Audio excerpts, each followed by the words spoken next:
Good afternoon, ma'am.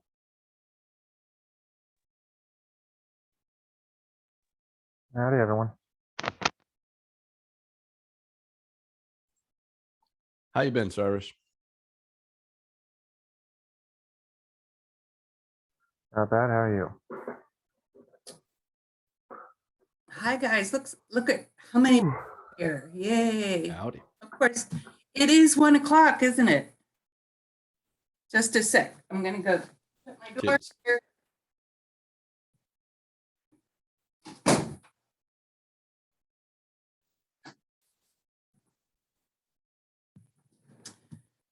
And start the video.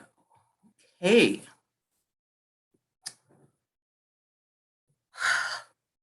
Welcome back to the regularly scheduled programming.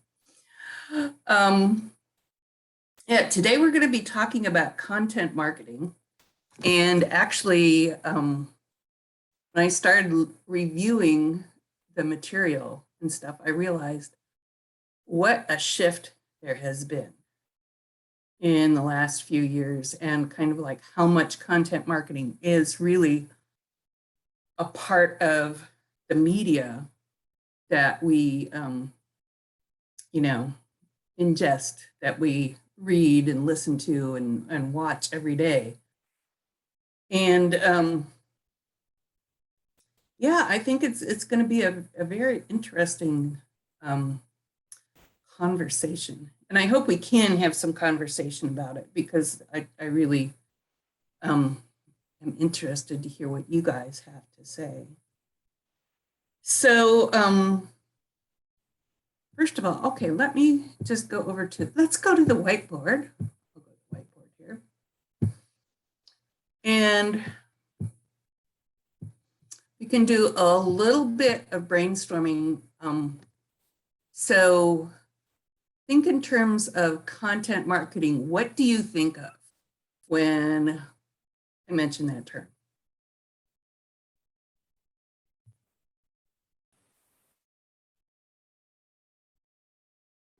Advertisements? Mm-hmm. I think of it as being primarily web-based. Yeah. Think of it as trying to make some form of entertainment first, and then that as a vehicle for advertisement. Yes. I've got to turn up my volume a little bit. So, okay. Now my volume is up. Could you repeat that last comment? Yeah, of course. It's a way of making entertainment as a vehicle for advertisement. Oh yeah, entertainment is advertisement.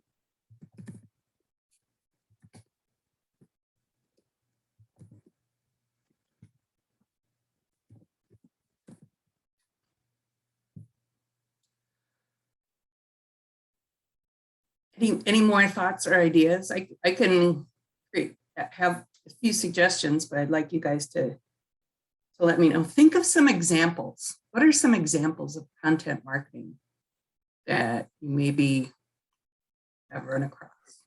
Maybe something about SEO. Mm-hmm.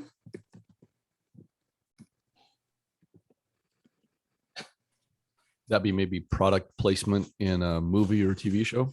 Oh, that's a good one. About social media. Yes. See a lot of promotion on social media. Yes. And I think that's where a lot of, well, it's just where a lot of it happens. Well, you also get benches, buses, metros, things like that. Oh, yeah. Or like if you go to Times Square, there's that huge giant TV in the middle of everywhere. Mm-hmm. Or electronic billboards. Yeah, I was just going to say billboards. So all that kind of visual stuff that we are confronted with. Yeah, those are all really good. And what about, what happens in between TV shows? Commercials. Yeah. Airports. thought that was potty break. Yes, well. Or, you know, at our house, we just fast forward through them as fast as possible. I'm always amazed when I go and I watch, you know, regular standard TV instead of streaming TV, and you know, all of these ads that I just have to watch them, and they're all for so many drugs, you know, just all this stuff. Really? Anyways. So yeah, these are really great examples, and I want to talk a little bit about all of them and stuff. But one thing nobody has mentioned is blogs. And Do people still read blogs? Seriously? some blogs I do. I mean, I generally don't go to just a particular blog, and like back, in the early 2000s, I used to follow this guy named Dave Zilla. He was an early blogger, and, you know, he'd write every day and stuff. But I do see sponsored content or links on other social media posts that go to articles that are placed on blogs. So, or content-oriented websites. So I think that it's still a possibility. Now, one of the things when I was looking at the content of this particular course, you know, for the lesson module for today, I was struck how several of the resources were like from 2014, 2015, and just things have changed so much. You know, people getting into blogging at the time, and as you mentioned, like people still read them. Kind of like, oh yes, you can be, you know, become a blogger and make a bunch of money because people put ads on your blog, and, you know, and then just kind of like things really did explode. And when you kind of take a look now at some of the most successful blogs, I'm thinking, you know, just an example that comes up are recipes. So like the Pioneer Woman Cooks started off as simply a blog where she was, you know, writing about recipes, and she'd publish recipes, and she started getting advertising and all this stuff. And now she's, you know, you see her on TV, she's got a line of cookware. It all started with a blog. I mean, she, you know, she really wasn't known anywhere until that blog took off. And there, you know, George Takei, certainly a lot of people knew George Takei when, you know, he was on Star Trek and stuff, but he was a minor figure, you know, it was just kind of like, oh yeah, that Japanese guy. But, you know, look at what he's done, taking his blog and marketing the heck out of it. And lots of his blog posts are about what happens on other blogs. So yeah, I think that blogging is still very viable. It's certainly harder to get attention, but we're going to talk a little bit about how some of the triggers to generate attention work. I have one more. Yeah. I'm sorry if real quick while I just thought about it. Not it kind of is product placement, but it's not. But what about bills? You know, like, because like when I lived in LA for a while, they posted music bills all over the place. You know, and or like when you go to a movie theater, they post posters. Oh, posters, yeah. Yeah. So I mean, like handbills, like concert posters and stuff like that. Kind of, yeah, but like, I mean, it kind of is a product, but it's not. I mean, it's music, but I feel like that's a gray area. It is. Well, it definitely, I mean, that's all about promotion. You know, it's like you don't get people to come to your concert unless you do a heck of a lot of promotion, or you have a really solid fan base that is just, you know, waiting to hear when the next event is going to be. But yeah, that's really good. One thing that nobody's mentioned yet, although we have talked generally about social media, is what about, the predominance of video and images? So- YouTube. Yeah, YouTube, totally.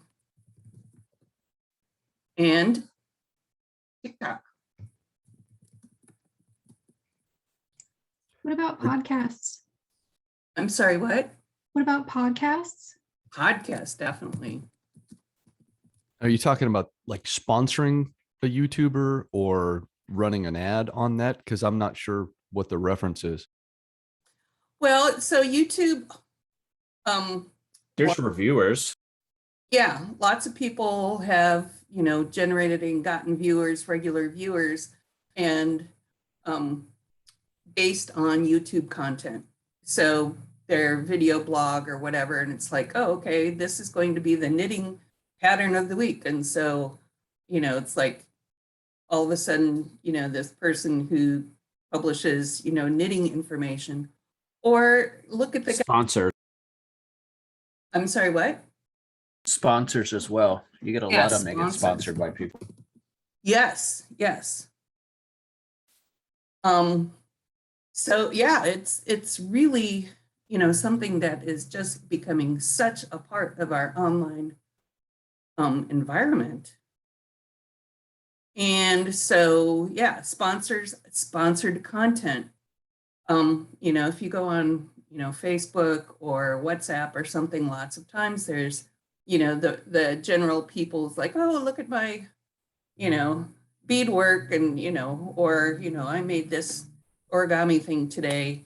And then you get people who are actually, it's like, oh, they're starting to sell things based on their following on Instagram. And they wouldn't be able to generate sales unless they didn't already have, several hundred, several thousand people. I have one more question. Yeah. So what about, I mean, I know there's really no more competition because, it used to be eBay versus Amazon, but now Amazon pushes products or sponsored products on their website. Mm-hmm. But I don't know how we would categorize this on the list of things we have Yeah. here. No, but that's actually a really interesting kind of side note. It's like they already own the website, and yet they're trying to kind of like promote certain things and stuff. One thing that is a fairly recent example of this are influencers. Well, I thought that's what you meant by YouTube. Well, Not everyone's an influencer on YouTube, though. yeah. Well, I know, but if you're not talking about an influencer on YouTube, you're not going to advertise on my channel, for instance. Yeah, I'm with True. Joseph. I figured that was the distinction between the regular YouTuber and an influencer. It's people who are having to, make a full business out of it. I think you can have influencers on Instagram, though. Yeah. And there's influencers on, Instagram, Well, and TikTok, but and TikTok yeah. and stuff. Yeah. Yeah. just But I was posting thinking a video. I was thinking in terms of YouTube, you have people who have built followings based on, automotive DIY. Is Joe the mechanic really that much of an influencer? The way, I really don't know any famous influencers. So, or say Kim Kardashian, or, of course she has a whole other business model. But yeah, these are all very prominent in our culture right now. And lots of these were not very, they weren't very strong. I don't think there were any influencers when the article that was written in 2014 existed. Instagram had just barely started and stuff. So yes, we see it all around us now. And so today we're going to be talking, I'm going to stop sharing. But this was great, you guys. This was really a good brainstorming list. And I think that it kind of got to the heart of, some of the stuff that we're talking about. And I'm really glad that we, you know, included some of the old school stuff, like the benches, the regular ads, the billboards, you know, things like that, because that's all part of it too. All right, so.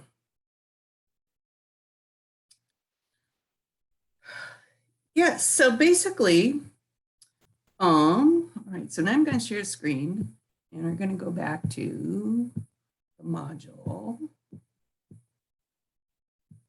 Get to, I actually have a slide deck this week. Okay, and then this little video actually, I think is, actually, let's watch this first. This is a really short video and it's a couple minutes long, but it kind of talks about how content marketing started and, you know, how it grew and stuff like that, mostly before the web. But all right, so let's go take a look here. And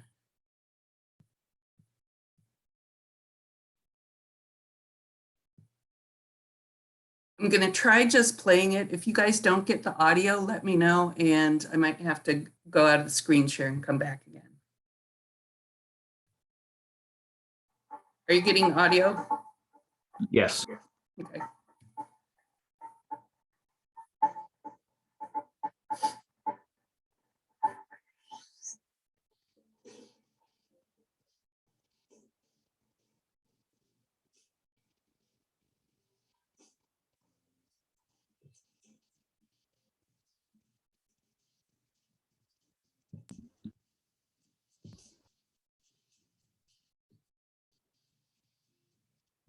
Are you playing it through your speakers? No, I'm not. So, Okay, because I'd heard something and then it stopped. okay, it's just music. It's just background music. I can screen share again if you want to hear the music though. Oh, no, we're good then. Okay.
So it's something I totally forgot about, like magazine advertisement, like Fingerhut and stuff.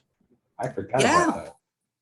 Yeah, exactly. And, you know, the way when they go back to talking about, you know, when John Deere started their, you know, their magazine, you know.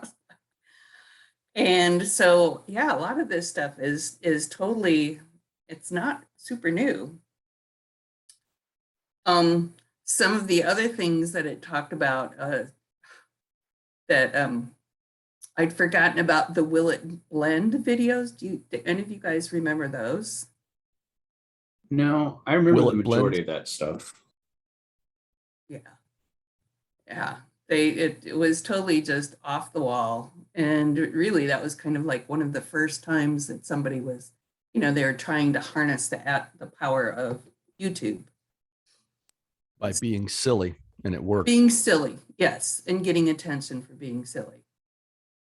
And the sillier it was, the more people would share it. So it's like, oh, they're trying to blend, Play-Doh this week or whatever. But yeah, it really got a lot of attention. And a lot of websites actually these days are, could be considered content marketing and stuff. So, yeah, I just, I like that little video for it's 10 years old. So that's pretty outdated in the world of internet marketing. But it just kind of gives us a context that, brands have been trying to reach people with their own branded content for a long time. And and marketing is all about getting people to know about your product, to remember your name, to understand some of the benefits of your product. And a lot of it is just repetition. Marketing is, it's there to get you to remember it. So if they keep telling you time and time and time again. Something I've realized about marketing too, though, is that there is a time and place for marketing certain items, right? So, Yeah. For example, people thought that the iPad was the first, original portable computer, when it came out in 2007. And I'd come to find out that originally, I think in like 2003, Microsoft had pushed like a Windows XP tablet. Mm-hmm. But the problem was the market wasn't ready for it. And Yeah. it just, no one knew about it. Yeah. And the market needs to be ready. You consider all the different, when I think of the original computers, there is, the Tandy, and we had an Amiga when we first got started, which actually was a really great little, home PC. But it just, Commodore didn't have the marketing for it. So, but a lot of products like that just kind of, fizzle. So when you think in terms of traditional marketing, and they brought up several great examples, just kind of magazines, online, commercials and stuff. But used to be that you had to buy advertising. So, basically when I was a print graphic designer, people would have to, buy ads in newspapers, they'd buy ads in magazines.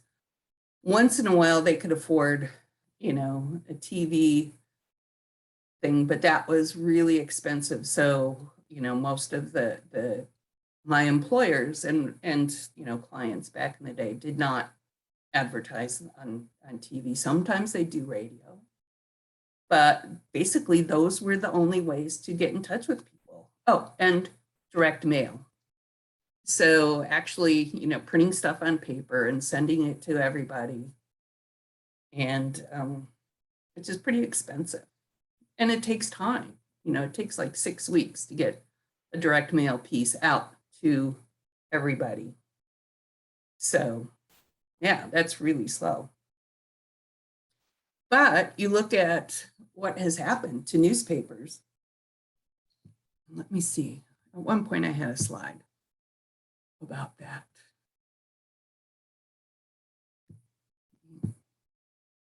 I don't think so. I don't think I'll go there. So, newspapers, they've been taking a big, dive bomb as far as the amount of revenue they get their reader, the amount of people that they reach, although they're doing better now that, they've gone to online models and stuff, but still, newspapers just aren't getting the attention that they used to.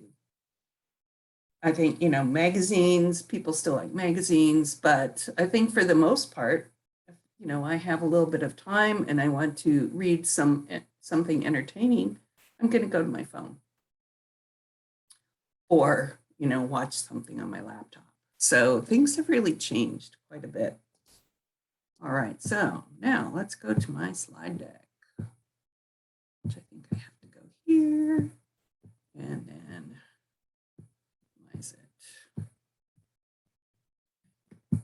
First of all, move that. And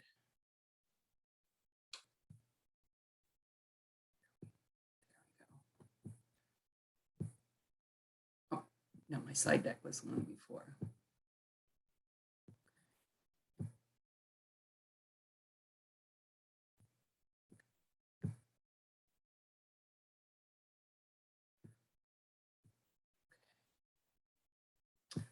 Go ahead and open up the actual PowerPoint itself. I may have to re-screen share again. I'm not sure if it will show the PowerPoint. And where did my PowerPoint go? There it is.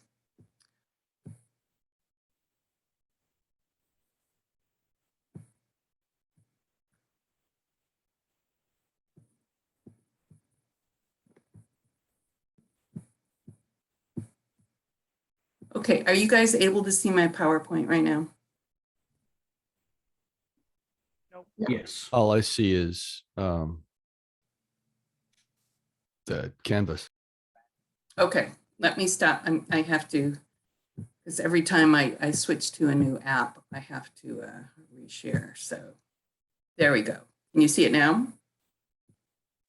Yes. Yes. Yeah. Okay, good. All right. So this week we're talking about content strategy. Who, what, when, where, why, and how.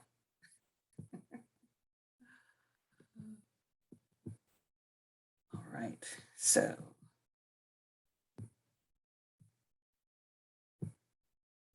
There we go. So in this talk, I'm just going to be covering some of the real basics about content marketing and, kind of like which applies to no matter which platform you're going to. So we'll talk about who am I speaking to, what is content, what is good content, planning, roles and responsibilities, content strategy, and content requirements. So, who am I speaking to? So I love this answer, your audience. Okay. So your audience would be the people who are already interested in what you have to say, who are following your, your blog post or following your brand or whatever. They're the people that you're writing to. And if you don't have an audience, it's the people you intend to reach. So there are always potential audience members out there somewhere. And the key about, getting them to pay attention is to, I stop sharing. Okay. It says my screen sharing is paused. Why is it paused? The equipment. We still see it. Okay, well, that's good. Your Okay, mouse isn't moving though. what? Your mouse isn't moving. Oh, okay. Well, I think I might just have to start it over.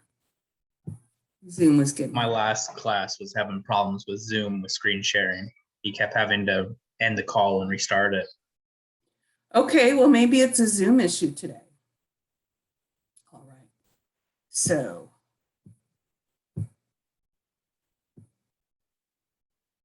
So your audience is specific and identifiable. So for example, if you're selling shoelaces, online is, just kind of a weird topic. Shoelaces, so, the people are people who wear shoes, people who make shoes.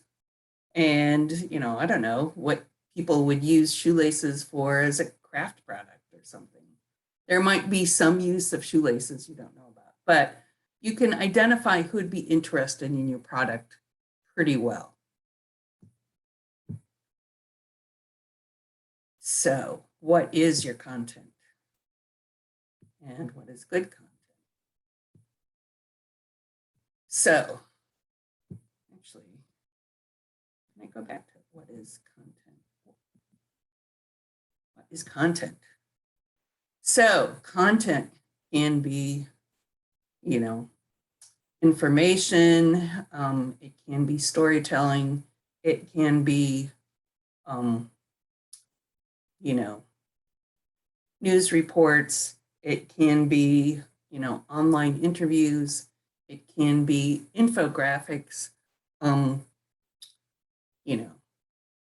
audio files, video files. You could have somebody write a song about what, whatever it is.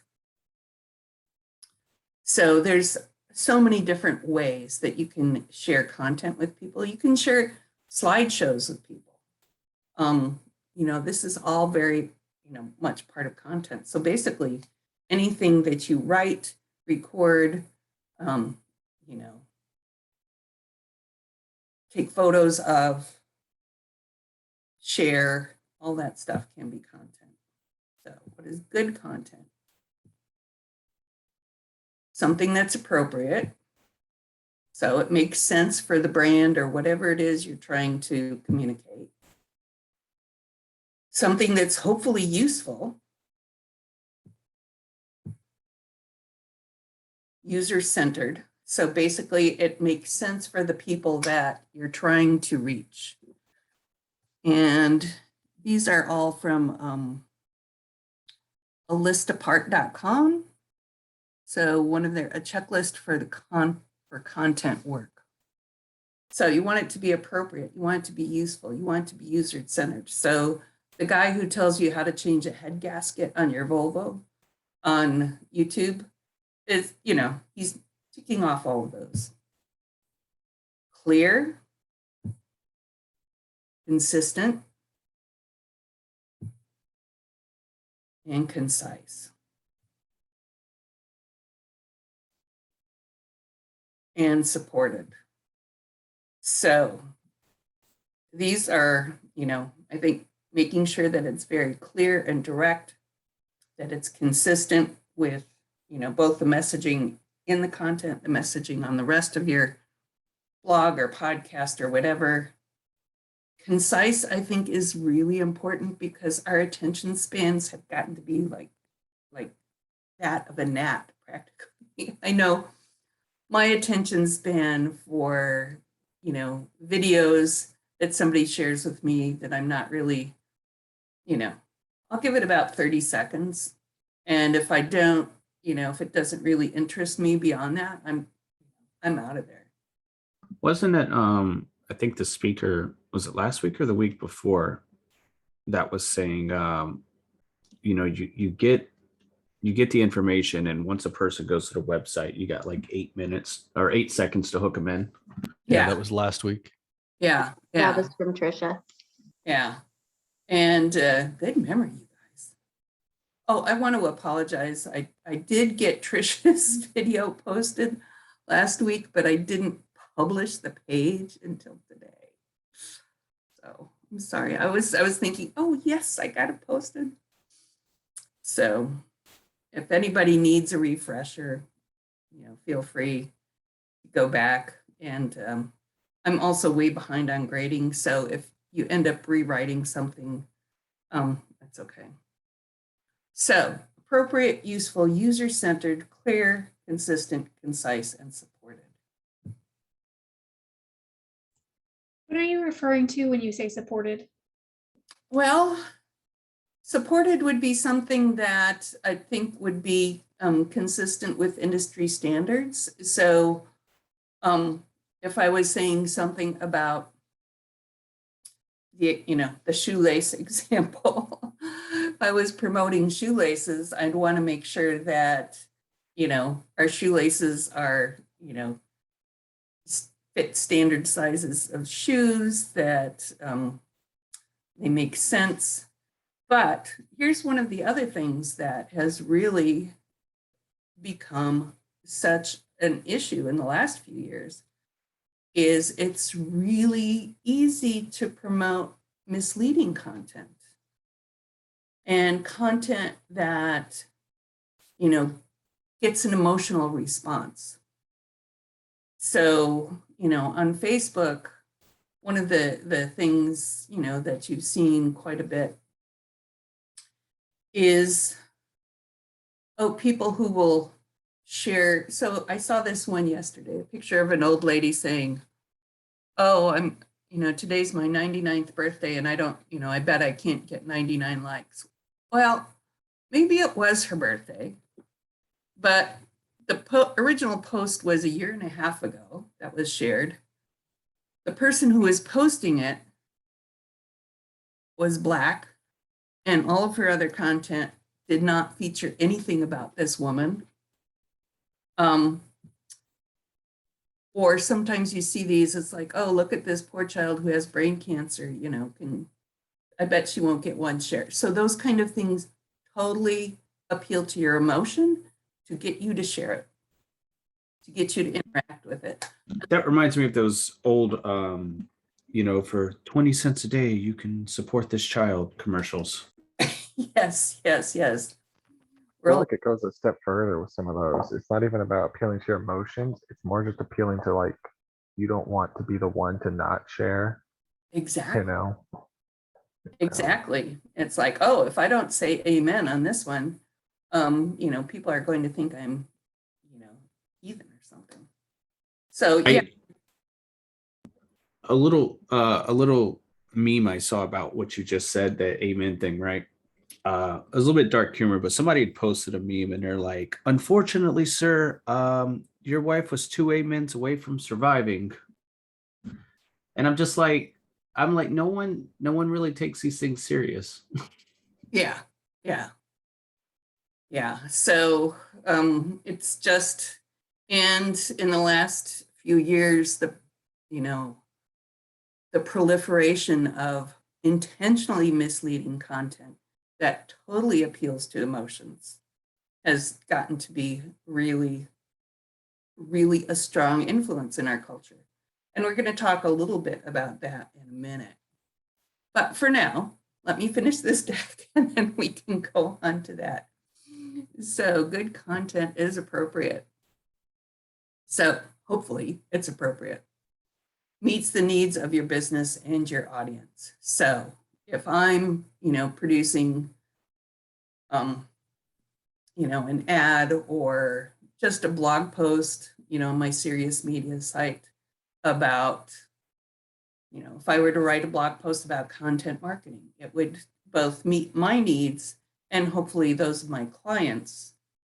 It would meet the needs of my business because it would help promote me and the needs of my audience. So if, the guy who's doing, the Car Talk guys, I don't know if you guys ever listened to them on NPR, but they're hilarious and they have a podcast and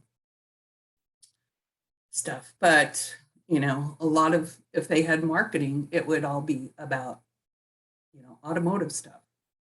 So appropriate in terms of delivery methods, design, and subject matter. So yes, you're not going to, I was going to say, post an ad for walkers on Facebook, but you know what? There are probably people who are, and I'll probably see ads for walkers on Facebook in just a couple days because my phone's sitting right next to me. But, finding ways that are appropriate for, the topic that you're trying to do, subject matter,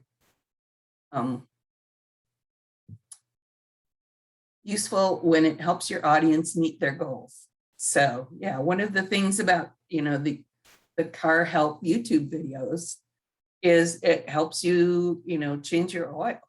Is it tells you, what do I need to change my head gasket? Is my 1974 Toyota, where can I find part? Things. So it helps your audience meet their goals.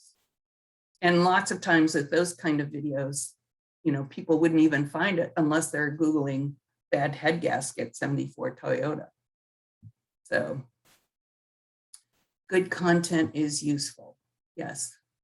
So every piece of content has a specific purpose, for good or evil. See, I'm shifting this a little bit after, kind of what we've been through. To know whether or not you have the right content for a page, you have to know what that content is supposed to accomplish. So if I am writing a blog post about SEO stuff, that content should help the people who read it know a little bit more about SEO and a little bit more about how to get better page ranking.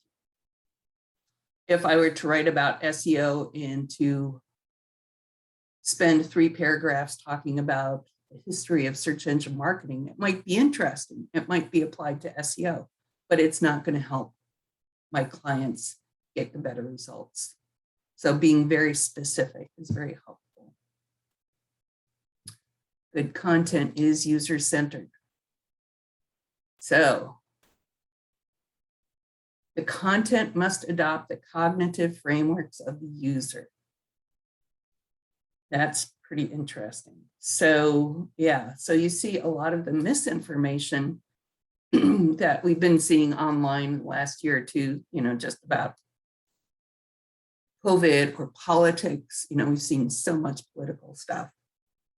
The content that succeeds is the one that supports the assumptions that the user is coming in with.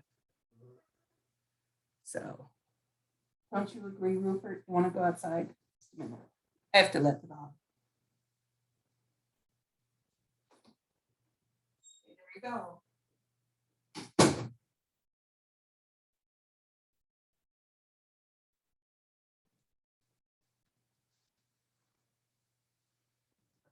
Okay, I'm back.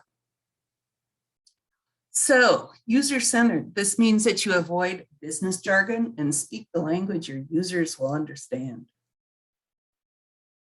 This is true for whatever you're presenting, particularly on the web.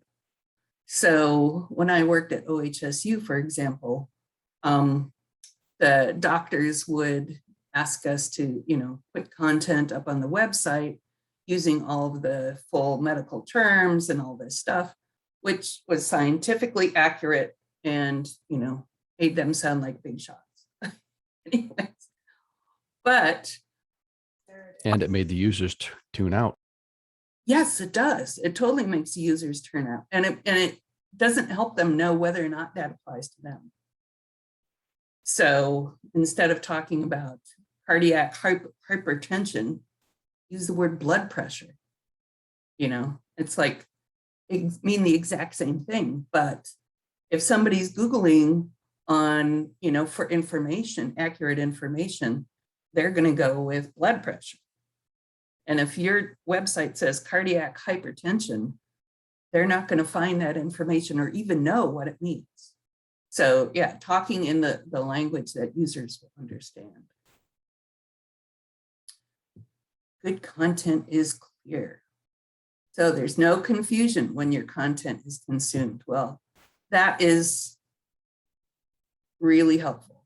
There's a lot of, once again, misinformation out there where they intentionally try and deceive you where the source is, or, even what the source is, if people even look. So, and your audience knows exactly what you meant and acts accordingly. Yeah, this is really good. So if you tell people, oh, I'm trying to think of an example here, and I'm just not thinking of one. But, you know, so the shoelaces, it's like, oh, okay. I've been seeing these little videos of different ways, trendy ways to tie your shoes. So that's an example of shoelace content marketing. And your audience knows exactly what you meant. And, you know, all of a sudden you're, you know, go out and you see people tying their shoes in the new way. So it's successful content. So consistent. So consistency comes in many forms. So the style and design. For example, if you look at George Takei's posts on Instagram or Facebook, like he has a very specific style for all of his content. And it's really, you know, basically you can tell when it's one of his posts by the way it looks.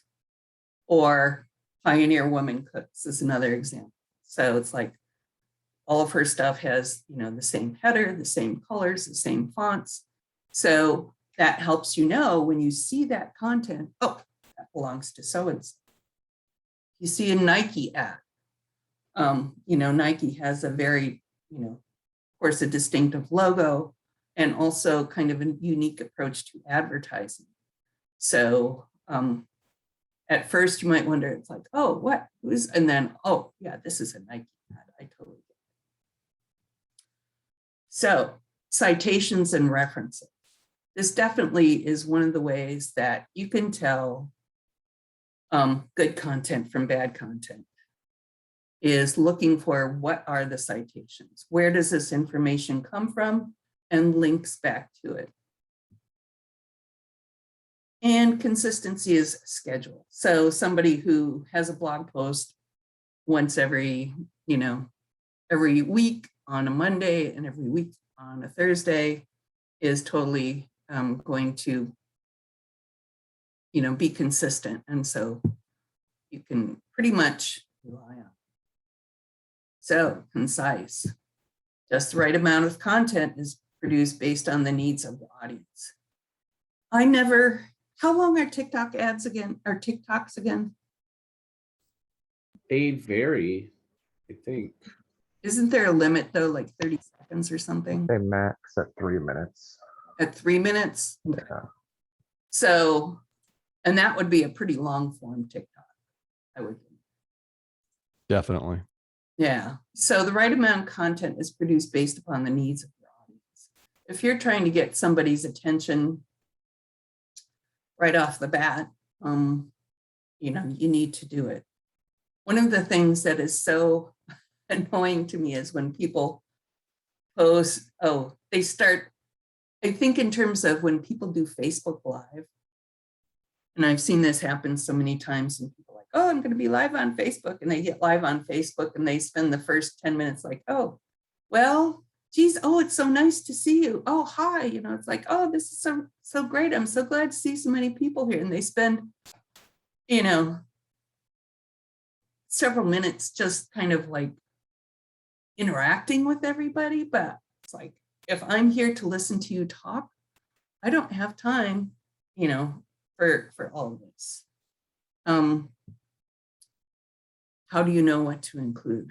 Yeah, that's the tricky part. So user research, kind of knowing what other people talking about the same, you know, in the same field, you know, see what they say. How do you know what to include? What do they include? If you're doing travel blogs, what do people who are successful travel bloggers, what do they include? So doing some research. Also finding out what are people looking for who, you know, are going on a trip. What do they need to know? You know, doing some research about that. Analyzing your traffic. So if you have a blog and you write blog posts about different topics,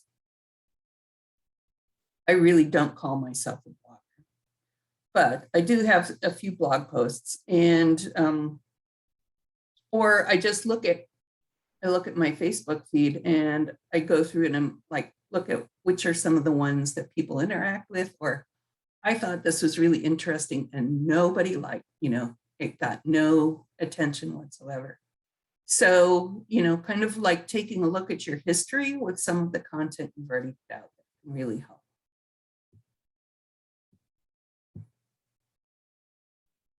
All right, so good content is supported. Factual content must be updated when new information appears and culled when it's no longer useful. User-generated content must be nurtured and weeded. So yeah, if you have other people writing blog posts for you or making, comments on a group that you're the manager of, you need to, watch for trolls. You need to, get the bad content out there. Lots of times, I see this on Facebook quite a bit of time, is like people will put an ad, basically kind of like, oh, go do this, and here's a link, and they'll do it repeatedly in, somebody's comments feed. And basically they're trying to hijack the attention that this post gets. So that's one of the reasons why, it's just kind of, sometimes I say comments aren't worth the trouble on a blog. So time-sensitive content like breaking news or event information must be planted on schedule and cut back once its blooming period ends.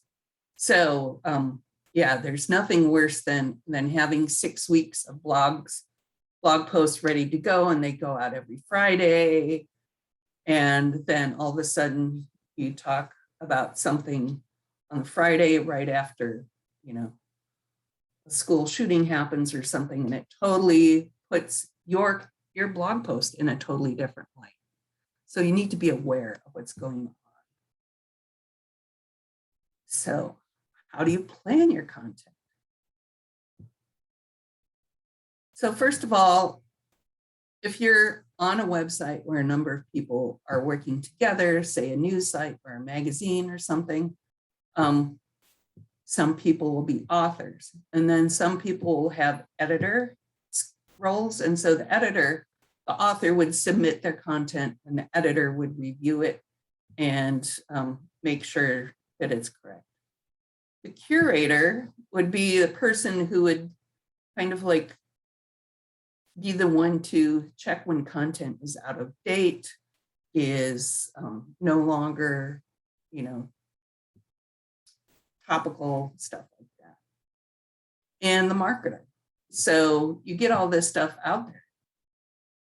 And the marketer is going to be the person to go out there and be sharing this new blog post on all the different platforms.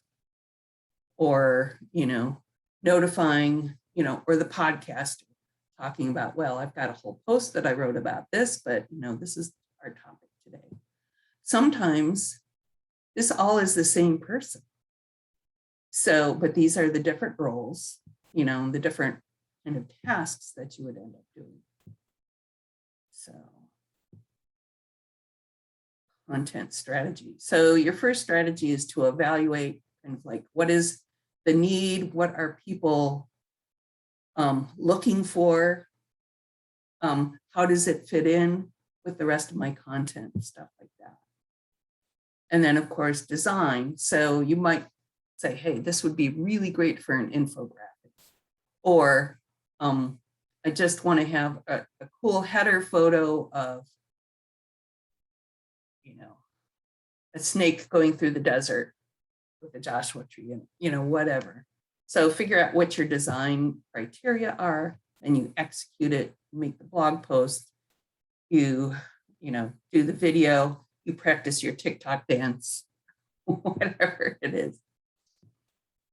So we'll talk a little bit about each of these. Research, usability testing. This is a luxury that, sometimes, big companies would actually spend a lot of time doing. But for the most part, that's not something that small podcasters, small content people do. Traffic analysis is always useful though. So you can go through after you've done a podcast, after you've, you know, looked at a blog post, you can go back and say, oh, you know, how much traffic did this get? So we talked a little bit about design and making sure that things are consistent. So figuring out what your public facing and back end features are. You know, maybe you want to have something that's a poll and then, you know, then you can see the statistics afterwards, stuff like that. So your tactical plans for creating and revising content, you know, figure out what they are going to be in advance. And what is your process for long-term management content?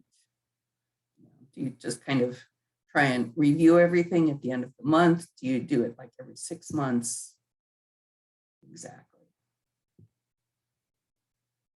So turn strategies and design plans into reality. You get down there and you write that blog post and you put up that infographic and you know, record your podcast. And get that stuff doing. Writing and revising. So yeah, revising is a big part of it. And workflows, so figuring out what your pattern is, you know, what works best for you. And curating sources. So yeah, you're definitely going to want to be looking for new sources and making sure that your old sources that aren't as pertinent are, you know, you replace them. Aggregation. I wonder what I meant by that. I think that it means that aggregation is one of the things that you can do to kind of like take content from other sources about a particular topic and share them together based on that particular topic. Okay, let's see, how are we doing on time? Okay, you know what? We are almost out of time here. Okay, no worries. So let me just click through this one really quickly. How do you determine what is absolutely necessary for your content? Same functional specifications. And good. It looks like that was the end. All right. So you guys, it is 1:57 and we're going to have Chris here in just a few minutes. So why don't we come back at about 1:02 and then we'll have our guest speaker, who is Chris Martin. Sounds good. Okay.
Hi, Chris.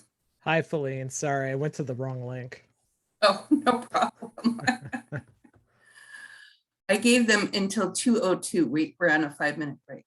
Excellent. How are you today? I'm good. I'm going to make you co-host now Okay. so you can share. We've been having a great conversation about content marketing, what it is, and some of the recent changes. Okay. So I'm sure you'll have lots to share. Like what kind of changes? Oh, just, so I was looking at some of the source links and stuff and Canvas, and they're from like 2014 and 2015 and stuff. And some of the things such as like influencers hadn't happened yet. All of the proliferation of negative and misleading marketing, that got to be so predominant, and just kind of, the rise of TikTok. So, just the way people share content has really shifted, I think, quite a bit. Yeah, absolutely. So, but yeah, so, and then we're also talking about, actually one of the little videos I have is about the history of content marketing and how basically it's not something new. Mhm. It's something that people have been doing for at least 150 years. That actually the example that they gave at the beginning of this little slideshow was John Deere marketing tractors through magazines. Nice. And they, and this was like 1860 or something. And so they were creating these magazines that were just specifically about John Deere tractors. So a lot of this stuff we don't even consider anymore. Yeah. But Interesting. okay, it's 2:02, and I think we're ready to resume. Are you guys ready? Say Fine, ready. okay. Let me know at least a few of you are still here. Okay, well, there we go. Thumbs up. Ashley, hi, Ashley. It's nice to see your face. All right, so take it away, Chris. Hey, everyone. Thank you for the invitation to come here and speak about content marketing. My name is Chris Martin, and I'm going to share a little bit of my journey of the world of content. So I made a couple slides just to help me and to take the pressure off you having to look at me the whole time. So if you can see that, Feline, just let me know. Yes. Excellent. So always start with your logo. So how I describe myself as a curiosity builder, a creative instigator, and a spiritual explorer. So I'm very much interested in the internal, not only just what we're setting out into the world, but what we find within. And the three main areas that I'm working in is filmmaking, podcasting, and writing. So at the core of all of those things is writing. So if you think that you're never going to have to write again after school, I've got news for you, because you're going to be writing in pretty much every job, everything that you do. I thought I'd share 10 relevant dates in the last 21 years. So in March of 2000, I can't remember if it was March, but it was probably in March of 2000, I dropped out of college for the first time to be in a rock band. And after that didn't work out, I went back to school and studied animation at the Art Institute of Portland. Rest in peace, if you want to think of it that way. In 2006, I founded my business. So I've been at it for about 15 years now. And when I started my business, I wasn't quite sure what I wanted to do. People were just willing to pay me to make them websites and logos. So that was how I started my business. In 2010, I did my first kind of content project for myself, and that was called Innovators of Vancouver. And it was a documentary web series on YouTube where I would do profiles of different people in the community. And I think I did around 10 or 12 episodes over the years. And in 2012, I got a master's degree. And then in 2016, that's where I really got into producing content for my business. So not just being hired by businesses to produce content, but creating my own. So I started an email newsletter in 2016. I started a podcast in 2016, and then I created a second podcast last year. And then this year I created a coaching program and then a community. And in all of these things that I'm sharing, why these are relevant is because to some degree, there is a foundation of content producing in that. And so here's a little graphic that I made of all of the ways that I'm producing content today.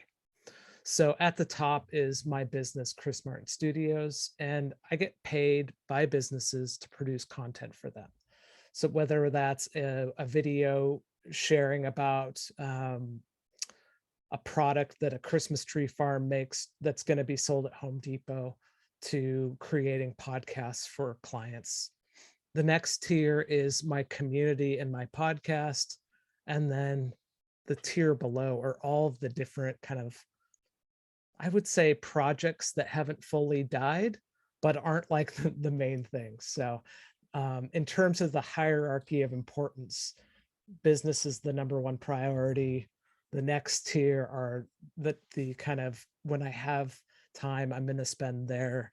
And then in that lower tier, it's that stuff that is just kind of like, when I've got an idea for it, it shows up in there. At any point you have questions, just kind of dive in, because I can just blab on for hours, and that's not going to be much fun for you. All right. So now, Feline, do you have a question?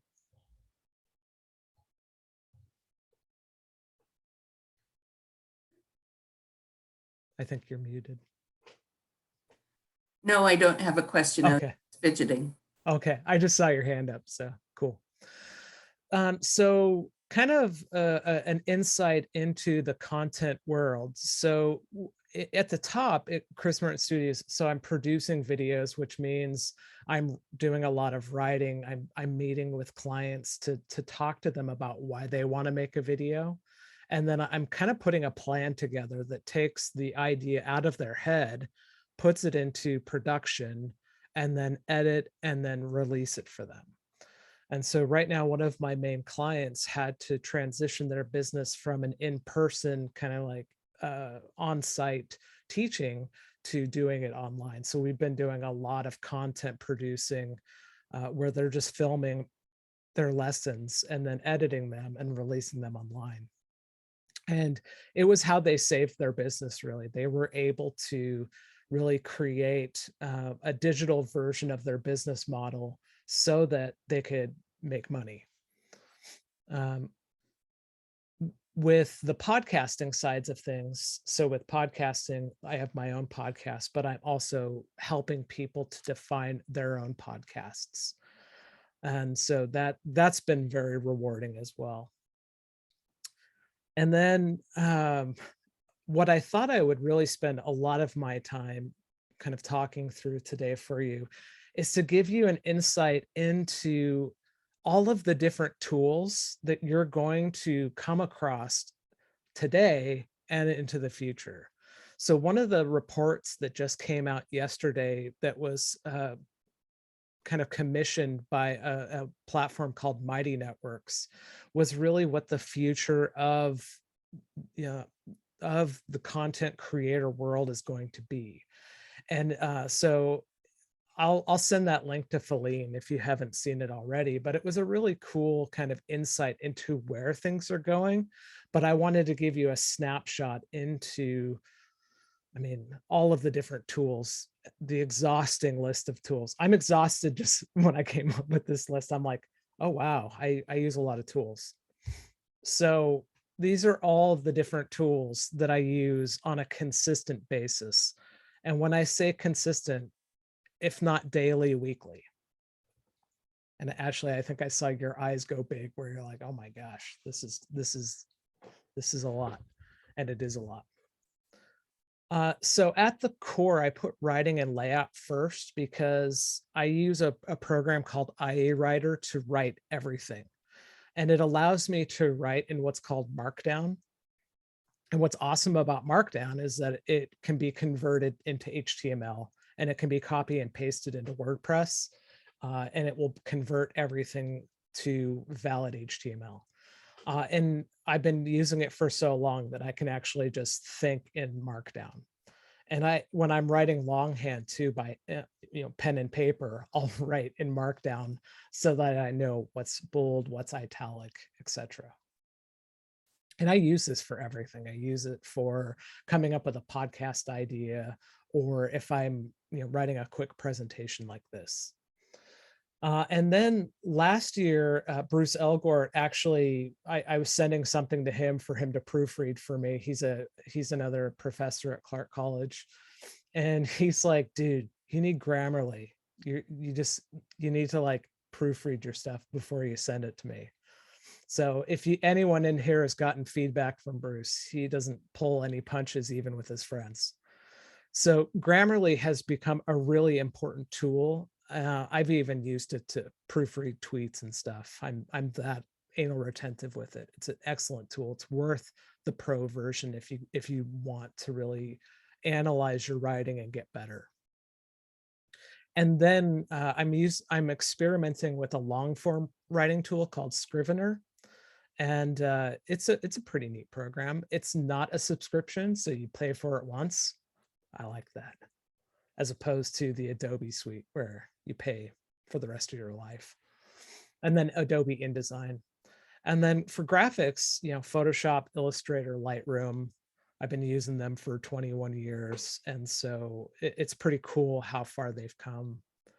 In terms of video production, I'm using Canon cameras. I've got Zoom recorders, aperture lights, and I'm using Premiere Pro and After Effects.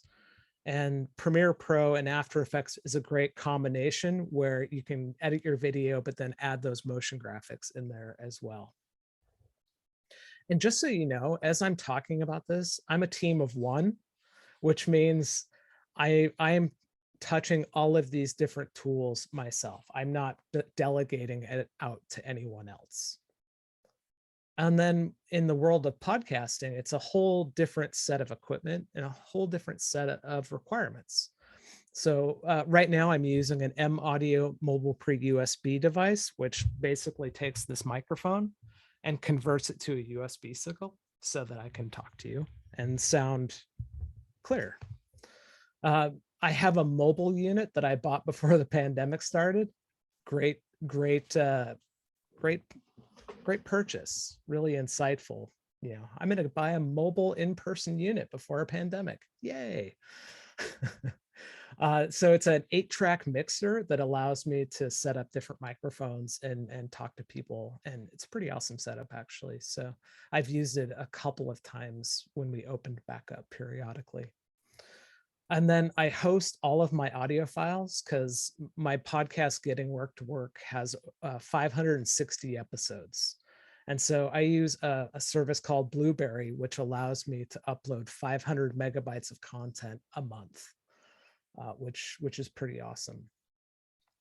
I record interviews with people, so I talk to people all over the world.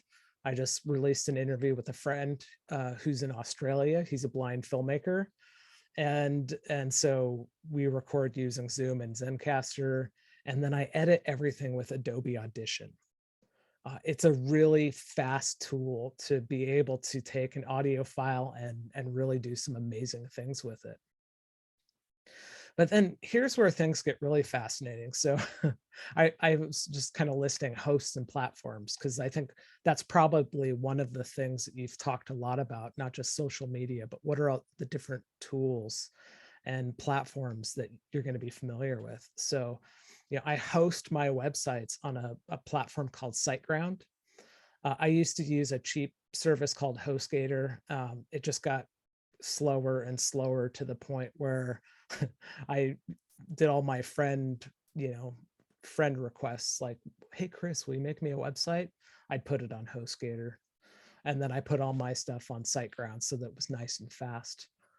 I'm a retired WordPress developer, which means I use WordPress because that's just what I know. And it's gotten pretty good. I still like it. I've been exploring Mighty Networks as a community platform. It allows you to do a variety of paid and free groups. And it's kind of like creating your own social network, and it allows you to curate the experience so that you don't have to get lost in the world of social media where everyone's just like putting their stuff up and you're trying to like say, hey, look at me. I'm an influencer, but I'm not. I have Google G Suite. I use ConvertKit for email newsletters. I like it. I liked it more about a year ago, but then they've been trying to like do new things and I'm not enjoying it as much, but I'll still support them. Calendly for scheduling. This is a really cool app when you're scheduling people, especially people in different time zones. So what it allows you to do is send a link to someone and say, hey, pick a time that works for you. They're able to see what my availability is. They pick a time that works for them. And the really nice thing is it puts it in my time zone and in their time zone so that we don't get confused. Don't have to do any math about like, okay, they said 11 a.m. Eastern time or 12 p.m. Central time. Another tool is Text Expander. This is a really cool tool that allows you to do like short codes. So like if you want to like repeat certain things that you do often, you can say, okay, I'm sending a get to know you email to a potential podcast guest. And so my shortcut is ZGWTW and it spits out an email for me. And I just change the relevant information. And then last but not least, this is a new tool as of this week. A client recommended a project management system called ClickUp.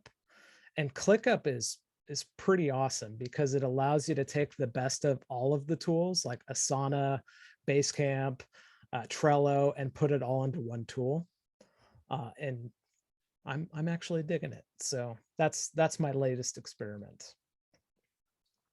So that's kind of an insight into kind of the tools and the universe that I use.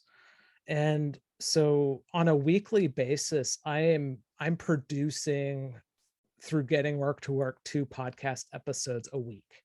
So I write and record a monologue, which is about 10 minutes teaching on a topic.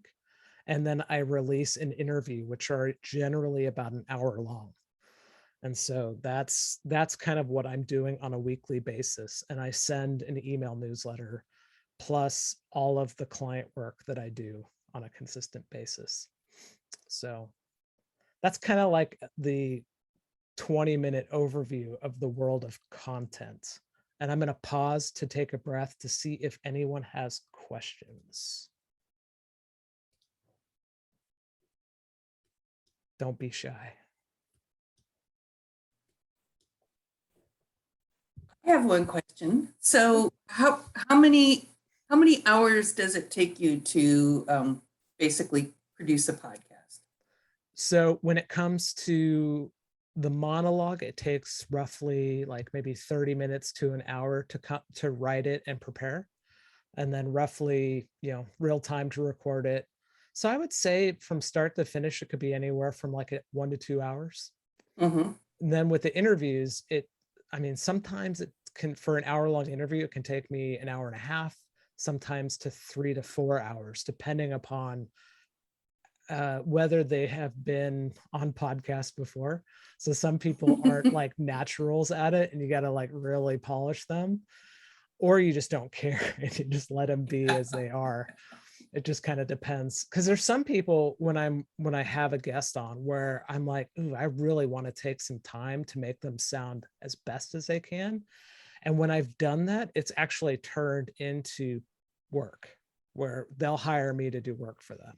So even though it's not I don't make money doing it, it is in a sense a calling card, and people have hired me for their stuff because of being on my show. And you're also promoting their, their service skills, whatever it is that you're talking about. That's right. So it's content, marketing for both of you. Yeah. So very cool.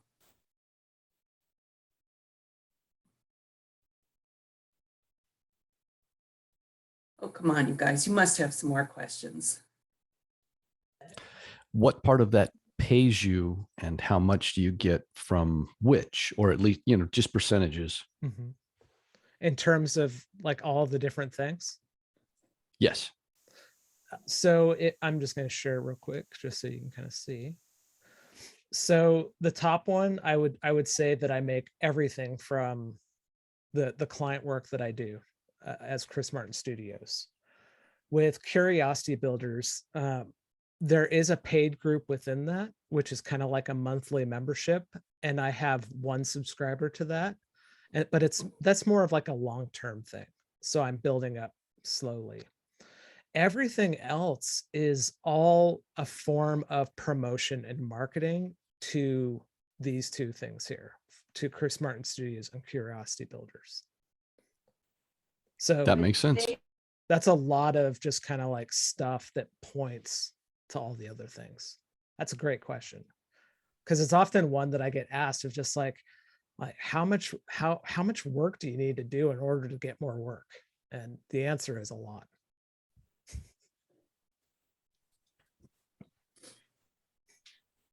Have a question for you. Yes, Peter. I see you have like 7 websites.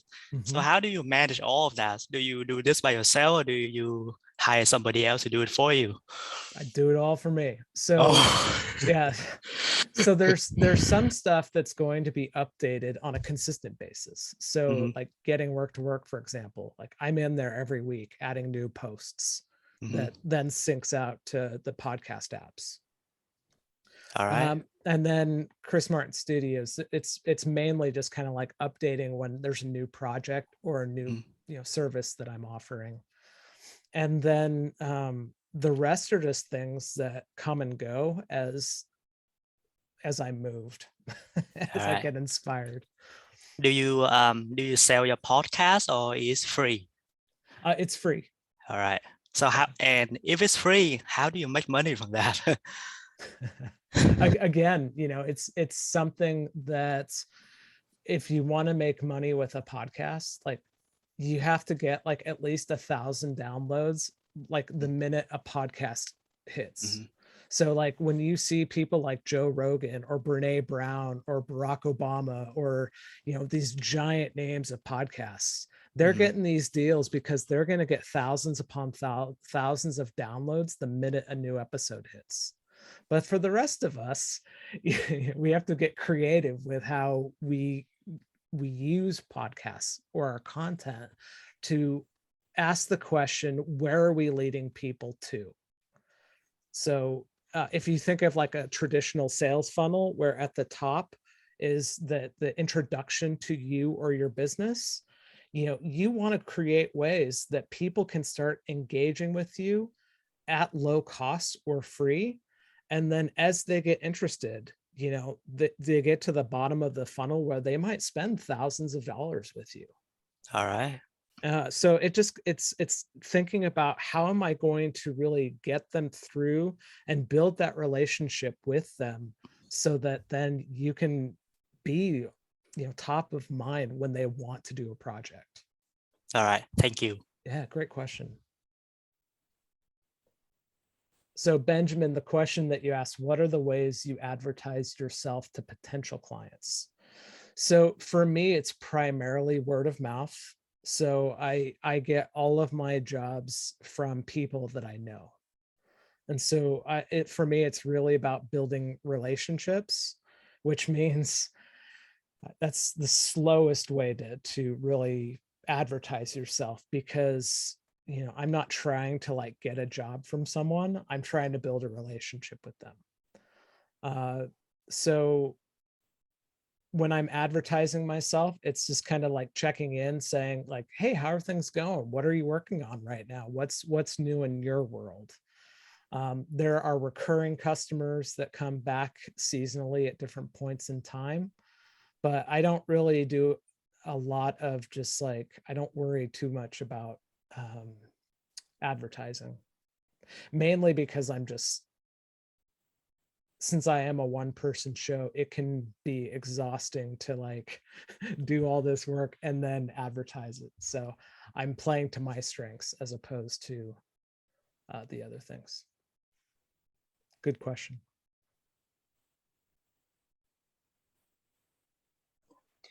I had a question. Yeah, Leslie. At the beginning of your conversation, you were talking about Mighty Networks Mhm. and what content creators world would be. Mhm. What did you mean by that? I'm just going to bring that up real quick, just so that there's some context here. I'm just searching real quick because I don't remember. So it's called the Creators Manifesto. And so it was what they're calling the largest study of creators ever done. And so they're looking at creators who, you know, they're creating artwork, whether it's a podcast or social media influencer channels, TikTok channels, and how it's impacted them and how they've been able to make money. So I encourage you to look into this because, you know, just looking at this list here, they own, but they don't rent. Think of like Facebook and Instagram as renting, but, you know, think of your own website as owning. You know, you own people's attention, whereas on Facebook, you're renting their attention. You're hoping that you're going to get there. And then, you know, they're investing in community, not audience. They're building their own network effect, not a content conveyor belt. So it's just, I think this is just, you're being intentional to what you want to do and how you want to connect with people. Does that make sense? Thank you. Yes. I had a question in regards to your, you said you don't do a lot of advertising or sponsorship. Do you think that, and that seems very in contrast to the way a lot of people are doing it nowadays, do you think that's you're just like that's just an exception that works for you, or do you think that's actually something a lot of people should look into? I think you have to think about who you want to connect with, like who are you trying to reach, and how do you reach them? And so, you know, for me, I know after, you know, 15 years of just kind of painstaking trying to understand the types of people that I want to work with, they're not going to find me, like very little are going to find me through a Google search. It's going to be like, hey, who'd you have do your show, or who did you have edit? And so it's a little bit more warm that way. But then there are the kind of the outlier surprises where I've had someone just reach out based upon a bullet point that they were searching for. Like they were searching for podcasting 101, and I happen to have that keyword on my website, and they found me that way, and they turned into a long-term customer. So I think it just, you know, again, it depends on who you're reaching and how you want to reach them. For me, I'm picky and I'm stubborn, and I'm just much more interested in long form conversations as opposed to quick sound bites that hopefully, you know, cross your fingers, people are going to see. But, you know, your message might translate better, smaller. So Was that helpful? it is, and but I'm not sure if I understand. Do you have like run sponsors on your podcasts?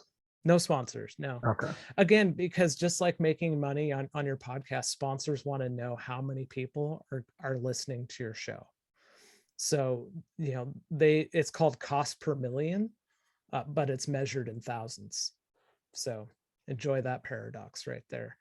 But they want to know how many people that you're getting, because so when you see like a YouTube channel that says today's video is sponsored by Squarespace, get your favorite website up now.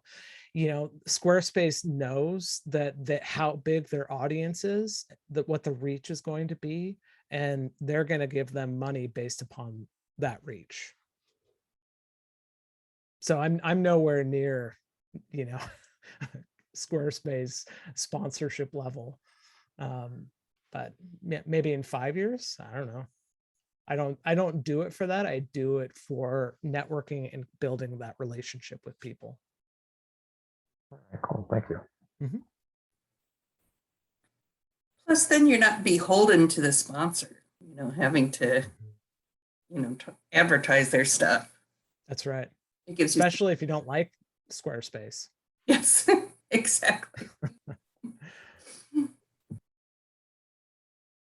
questions. This is fun. Don't be shy.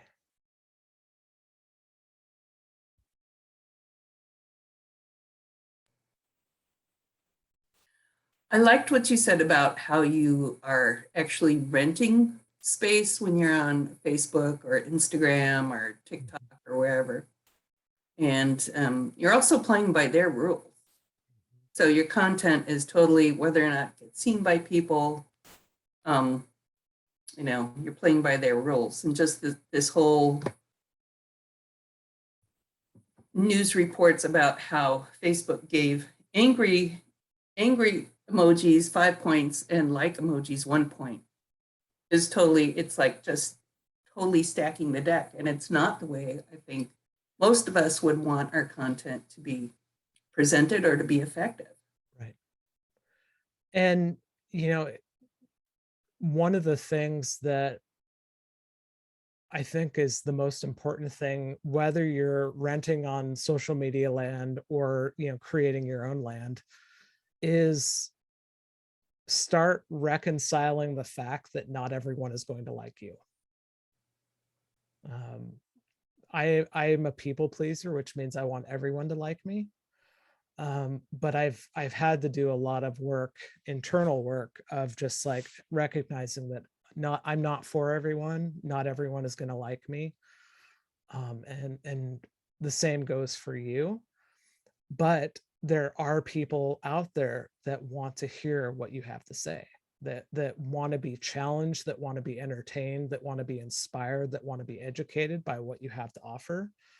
And so when you can take what you're passionate about and figure out the wrapper for what you want it to be, whether it's like, I'm going to create a YouTube channel, or I'm going to be the next TikTok sensation, or I want to create a Clubhouse channel or a podcast. You know, when you start from that passion place, knowing that you're not for everyone, I think it becomes a lot more enjoyable over time, because you're less in your head of like, it's got to be perfect. I've got to reach everyone. I have to have mass market appeal. I have to be able to buy my Airstream travel trailer so that I can have a real podcasting studio. Yeah.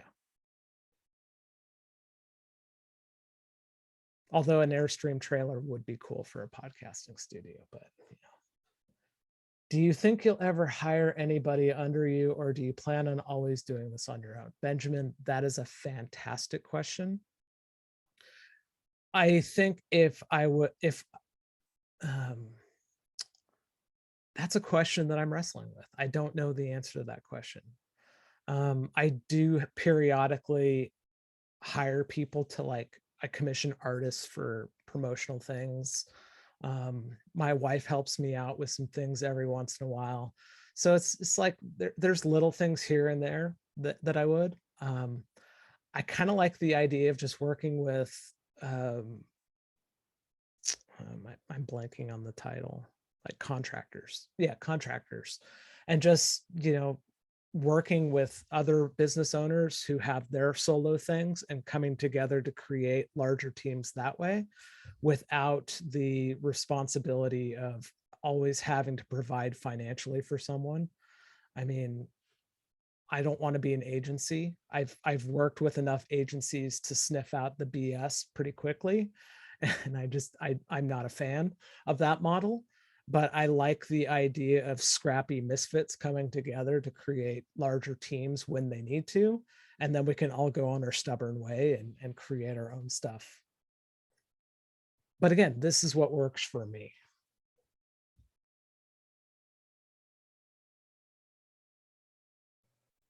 I love those scrappy misfits. They're the best. And there's a lot of them out there. I mean, there's a lot of people out there that want to connect with others, but they don't want to be in massive communities of just like, they want 10, 5 one-on-one conversations. And if that's where I thrive the best.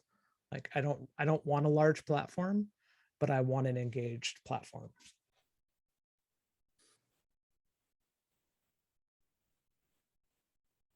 When you wrap your mind around content, what's the hardest question for you to really answer?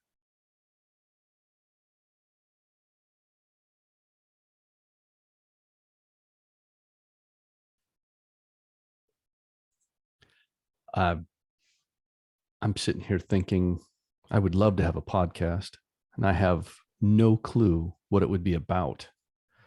I've had the same problem with writing a novel or, any number of things. Honestly, I love to dabble, but I need to get good at something or settle on a path, and that I can't produce content if I don't have a focus, I guess. And so, can you speak to that? Yeah. Well, first off, what do you love? Like, what are your interests?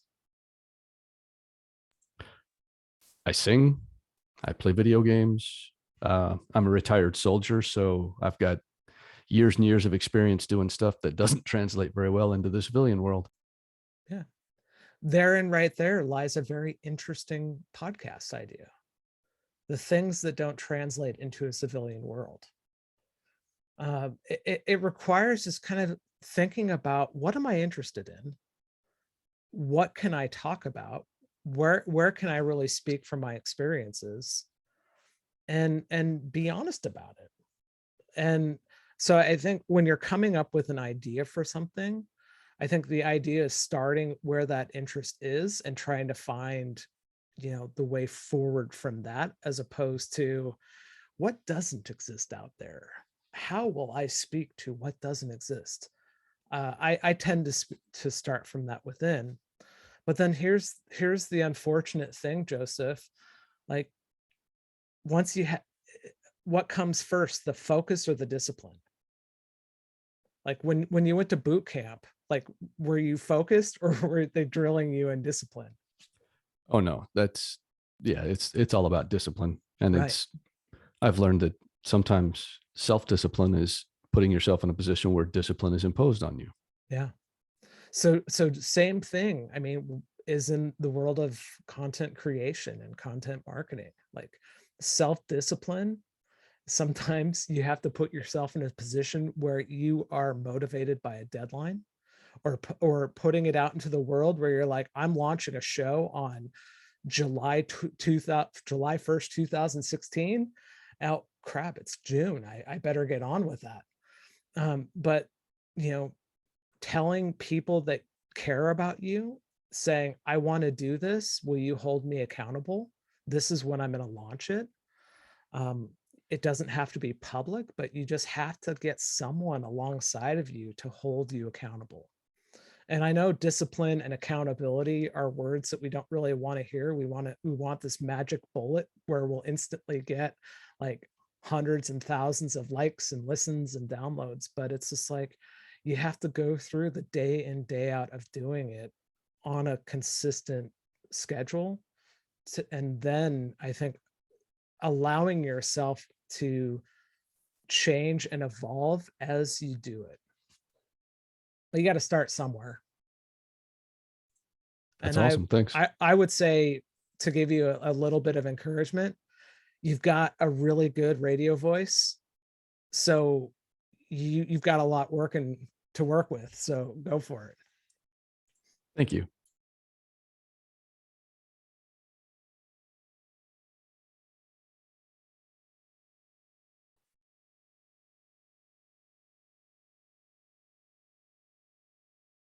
Any other questions? It's a great question. Where to start? One of the questions that I love questions. I can read interview books and just kind of nerd out on questions all day long. So some of the questions to kind of consider for yourself, like what are you endlessly curious about? I ask almost everyone I talk to that question, because I want to know what gets people like moving, what gets them focused, what gets them excited, what gets them driven, what gets them out of bed in the morning, what keeps them going forward. And the answer is always different when I ask that. So Feline, what are you endlessly curious about? I was just, thinking about my answer to that myself, but generally I've been endlessly curious about how people, design in general and how design influences and affects the decisions that we make. Mhm. And so that fed my curiosity from when I was a print designer, moving into web, and then the whole arena of, kind of like, user experience and kind of like, how do we think about that? And it has never run out of things for me to pursue, whether it's, actually designing web things. Actually, I've been doing a lot of cartography for people again recently, which was one of my past job roles. And, it's all about how do people use this information and how can I portray it visually Nice. in order for it to make it really super easy for people to understand. Yeah. And I hope that, my classes are that way too. So yeah, that's kind of it, that would be, I think, my answer. Nice. See, what I love about an open-ended question like that is it gets people talking. Yeah. So if you don't know where to start, just get other people starting to talk, and that way you don't have to. Yeah. That's a trick that I'll do. Like, I'll just get people talking. Like, some of my favorite jobs have been where I'm sitting in a truck and we're just driving from site to site, and I just get the guy driving, talking about the company, talking about what matters to them. And you wouldn't think that would show up in the finished product, but it does.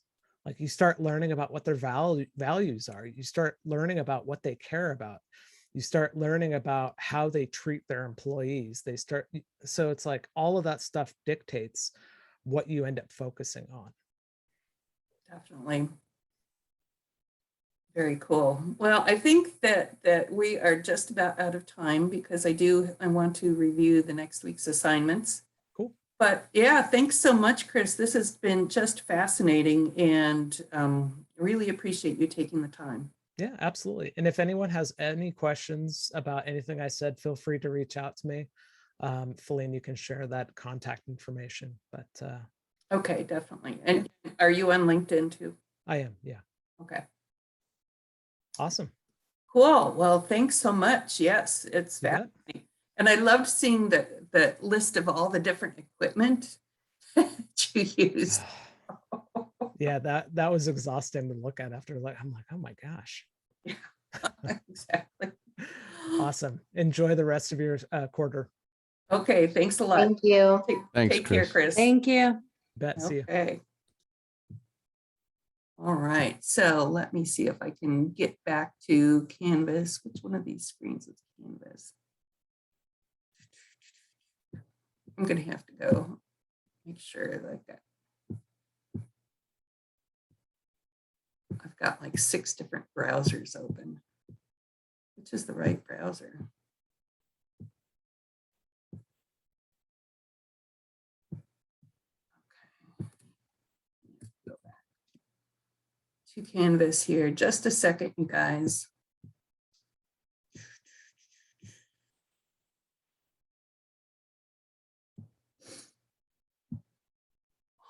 I just wanted to take a few minutes to talk about the assignments for next week. There are a couple of, all right, so let me get back, share screen again.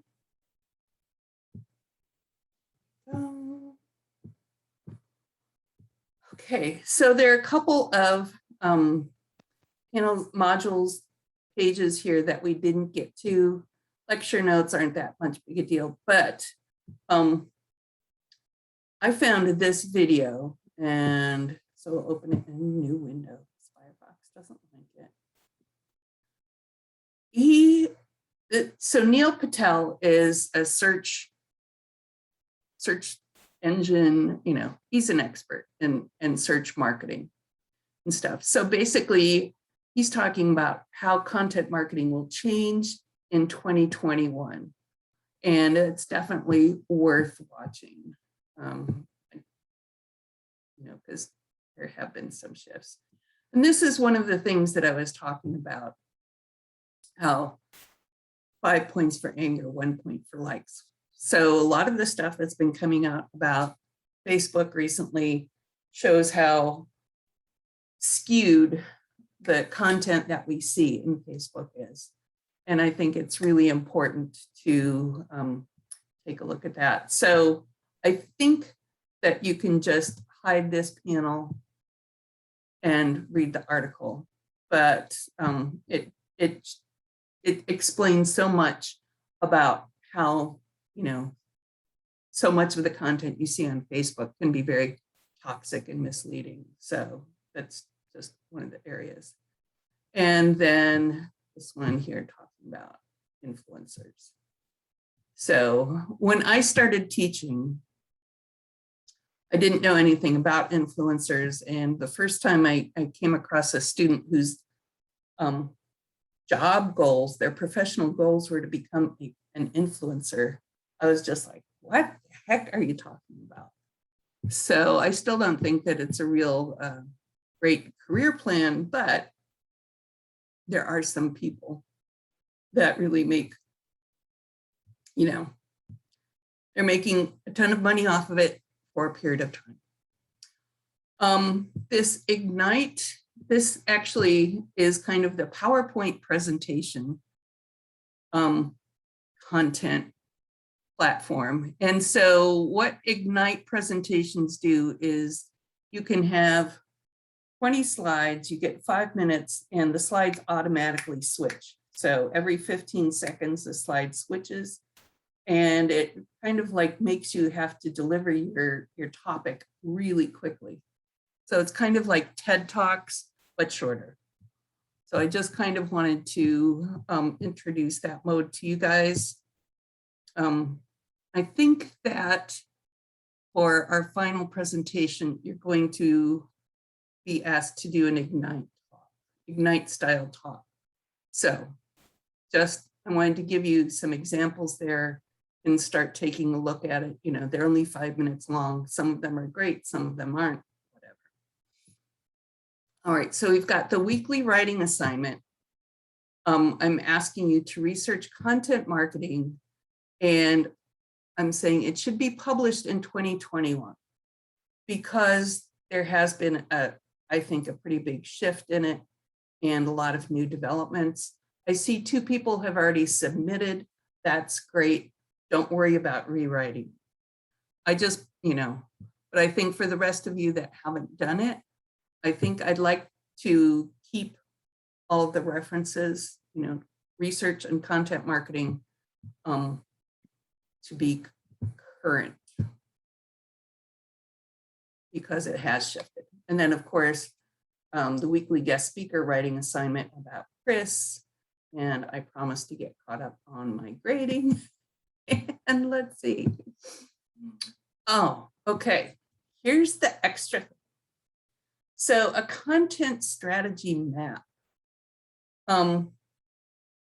So basically a content strategy map is you kind of develop a scenario and you choose a business type and then you create a kind of a visual map of it. And let's see, what are some examples? Let's take a look at these. So in this case, it actually,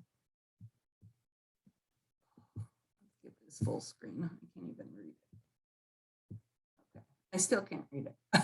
Anyways, but it gives you a model for how to write a content strategy map. And so you talk about the different types of users that you'd be trying to reach, what emotion you want to elicit from them. An example of, so if you were selling shoelaces and so you wanted to reach athletes, what would be the emotion? Okay, you want them to be, curious or excited, or they want to run fast. And this shoelace will make you run faster than any other shoelace. What would the content type be? And so content, page, and purpose. In this case, engage, delight, showcase, insight, and stuff like that. Business goal, tips for voice and tone, media types. So just so you know, you don't need to make this, huge list of all the different user types. I'd be happy if you just came up with, 1 or 2 or 3, but just kind of like, you could make it in an outline form. You don't have to draw it out. This one looks like it was done in Excel or something. So let's see, there's another example here. Okay, minimize file preview and content strategy map for Amazon. So in this case, this is also very similar. So who is the buyer that you're trying to reach? So in the shoelaces, it could be an individual athlete. It could be, Nike or Adidas or something. What would the demographics be? Their professional role, buying decisions, kind of like, and then figure out what actions, what questions you'd want them. So touch points would be, so you want to have touch points, for example, on YouTube, maybe a sponsored ad on Facebook, maybe your blog post. You could produce a TikTok video or something. So, and then they're talking about blog types. So these two models are fairly different, and I don't need your content map to actually be like those. You can just answer these 3 questions. Choose a business type, and then figure out who's your potential prospect, new prospect, and just kind of go through each of these: a new customer, average customer, a loyal customer, and what would the emotions be for each of those. So I'm not interested in something that it's either of these models specifically. I just want to see that you've been thinking about it and see how, how your approach would change if you're talking to, somebody that is a prospective customer or a loyal customer. How would your, if you're selling shoelaces and your loyal customer is like, I love these shoelaces. Or, wow, maybe I need some new shoelaces, so how would that be different? So I just want to see evidence of a little bit of thought as to how you would change your approach for that. Let me know if you have questions on this on Slack, or if you're having problems with it. I think doing it as an outline is fine. And I might see if I can find an empty template for you guys that I can add to this, so you could just download it and do it in Excel or Word or something. All right, so with that, I think we can close this class. Oh, Cyrus, yes, I see you raised your hand. Yeah, it's not about this next week's assignments. It's about last week's. Yeah. Why did the guest speaker assignment suddenly duplicate and also be worth 100 points? Oh, I know. That is totally, I don't know how that happened. It must have happened the last time I taught the class. And yes, somebody had asked me about that. Let me stop sharing. So if you, no matter which one you did, I said I would give you 100 points for it.